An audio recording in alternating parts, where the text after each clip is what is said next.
On the last episode, we hopped in the Jeep and drove all the way to the southern end of Hatteras Island, to the inlet. Far South Hatteras, land of warm, crystal clear water, white sandy islands, and a lagoon backed by a remnant forest that grows all the way up to the water. On this episode, we'll explore the dense maritime forest in the center of the island called Buxton Woods, where tree-covered ancient sand dunes alternate with wetland-filled valleys called sedges. We'll fight the bugs as we walk the interpretive trail and learn about the special conditions allowing this forest to form and its epic struggles to survive in a constant land of change. It's going to be a great episode. I hope you enjoy the ride.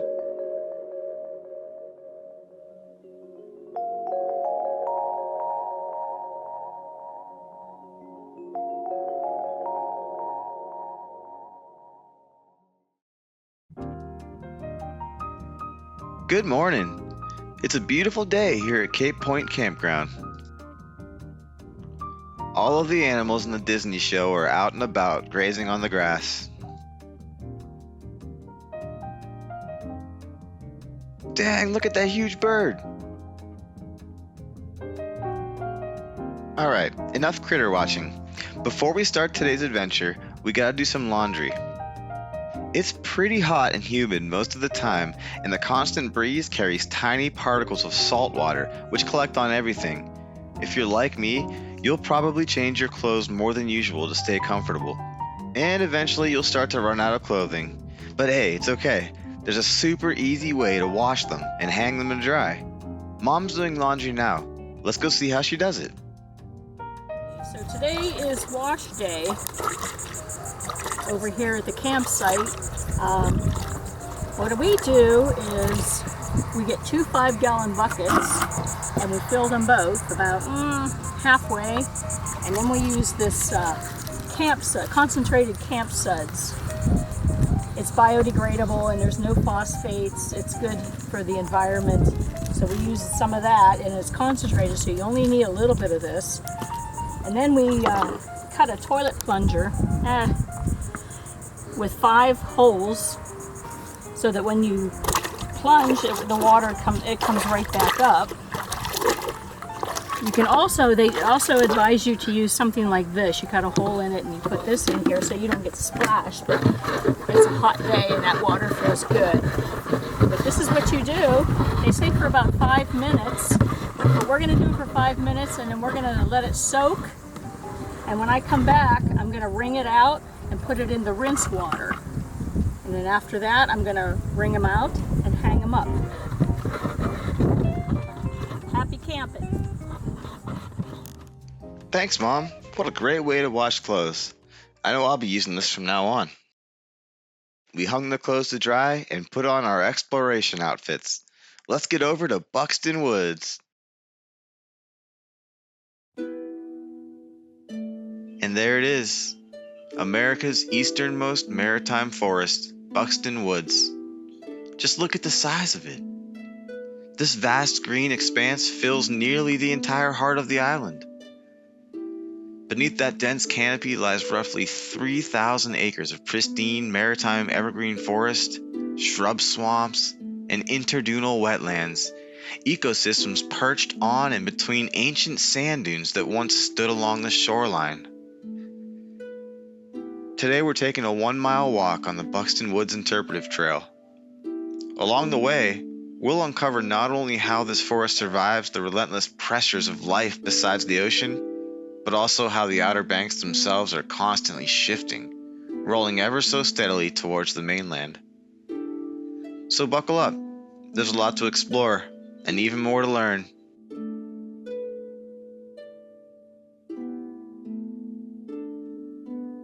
Here we are. We've just arrived at the entrance to the Buxton Woods Interpretive Trail. Hard to believe it was only a 4-minute drive from the campsite, yet it already feels like we've stepped into an entirely different world. A final sign of everyday human life greets us before we disappear into the forest depths. A A small clearing holds a few picnic tables and a lone grill. An inviting little park tucked right beside the trail. How nice.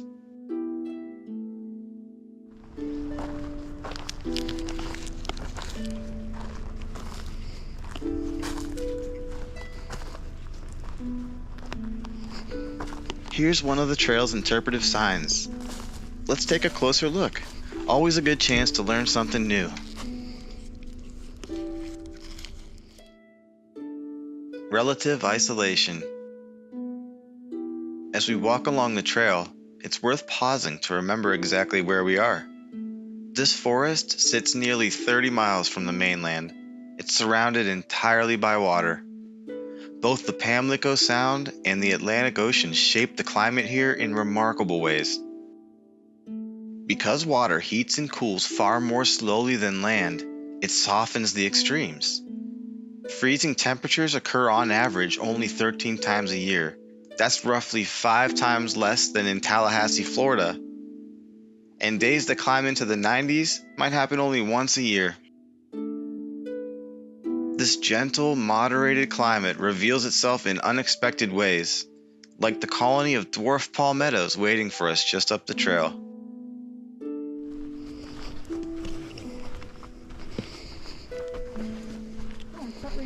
Take a picture, it'll last longer. Dwarf palmetto. Most palm trees grow with tall, recognizable trunks, but this species is different. It sends out its fan-shaped leaves directly from the rootstock, giving it a low, almost sculptural form.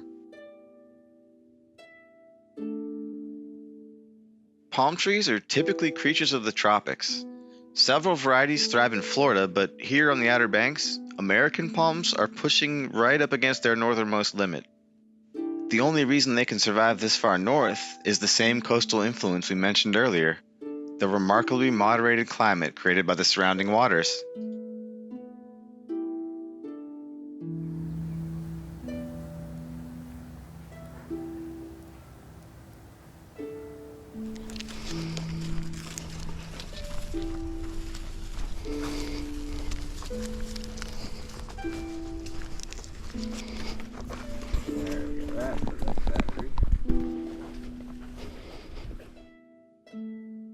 Migrating islands.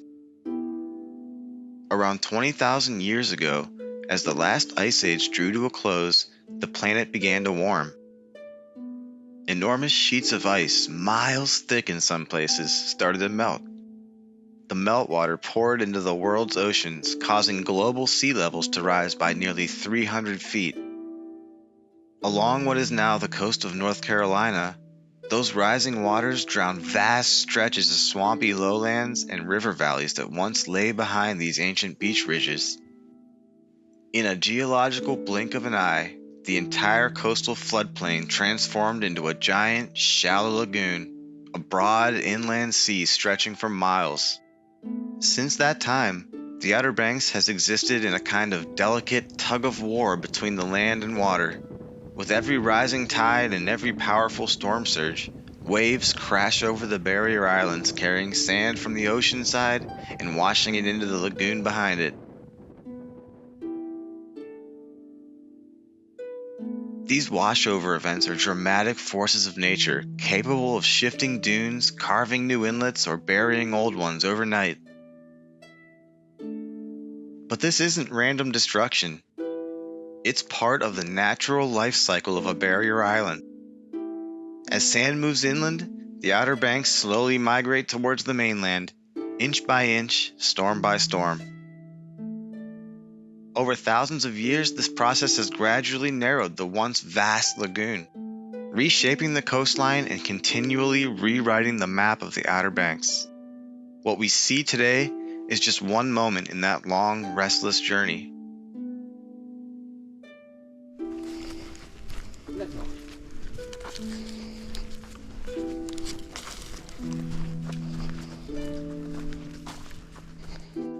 Dunes.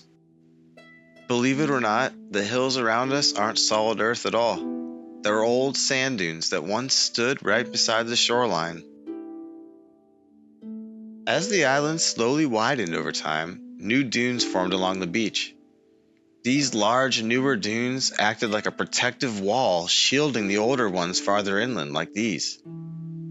With that protection, the constant salt spray and harsh ocean winds eased up, and the plants that couldn't tolerate salt finally had a chance to grow.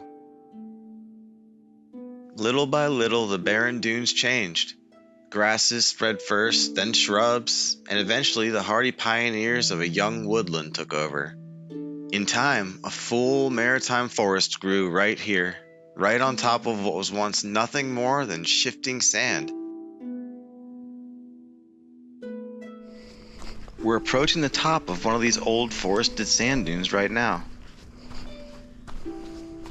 The Cape Point area has shifted shape again and again over time. This stretch of land is actually a series of relic beach ridges, each one marking the position of an old coastline. It's amazing to think that standing right here on top of this forested dune, not all that long ago you would have been right at the edge of the ocean. Last night the tide was all the way up. Since then, the sea has deposited about a mile of land on the south shore. The extra width of the island here offers just enough protection to give this small maritime forest time to make a stand against harsh coastal conditions.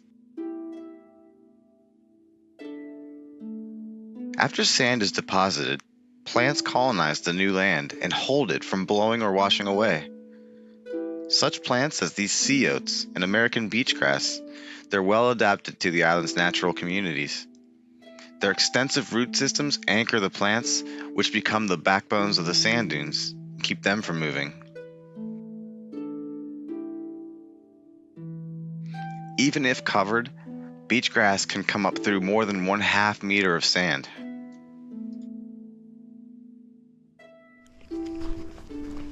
We've made our way down the other side of the dune, and now we're walking through the valley tucked between the ancient sandhills. Just like your swamp view.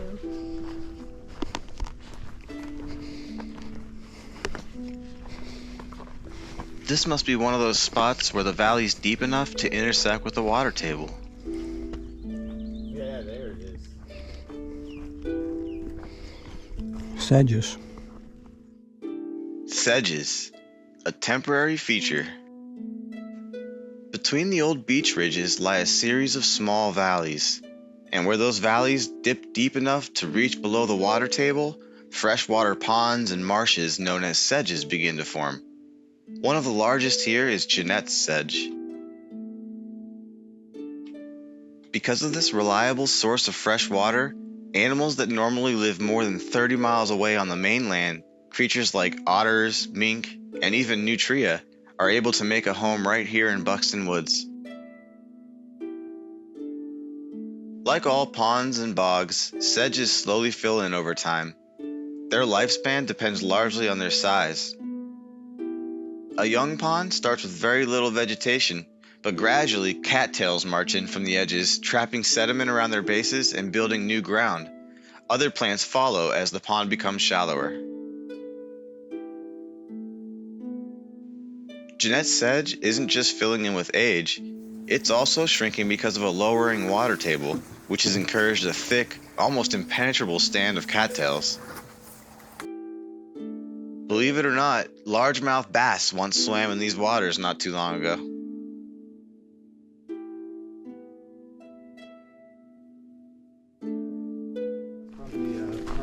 For now, the trail carries us along the edge of one of these sedges, giving us a close-up look at this quiet, freshwater world tucked between the old dunes.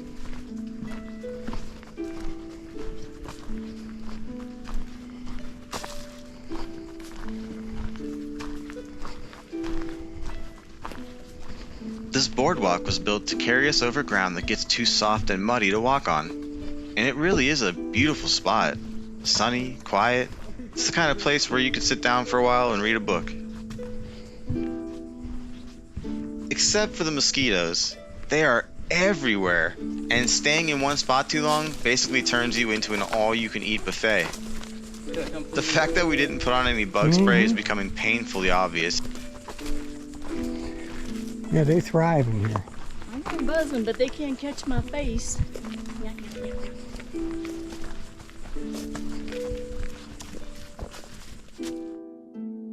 A delicate balance. Just because a maritime forest exists today doesn't mean it's here for good.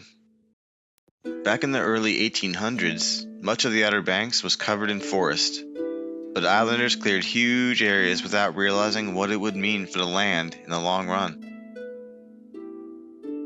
By 1897, Gifford Pinchot, the founder of the U.S. Forest Service, described what had happened. In simpler terms, he explained that once the trees were cut down and the rich organic soil was disturbed, the sands were free to blow wherever the wind carried them. Those shifting dunes made it almost impossible for new plants to take root and buried the existing forests, killing even the largest trees. And even with all the efforts to bring it back, the forest never fully recovered. Buxton Woods wasn't spared from early logging and widespread clearing, but it eventually found protection as people began to realize the toll that constant exploitation was taking on the landscape.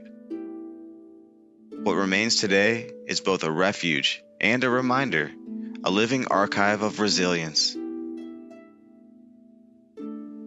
But the forest's fight for survival doesn't end there. The entire Buxton Woods system lives under constant stress. Its nutrient-poor, sandy soil offers little grip or nourishment, so even sturdy trees can topple easily, their trunks slowly swallowed by shifting ground. Powerful coastal winds sweep across the island, twisting the canopy into warped silhouettes.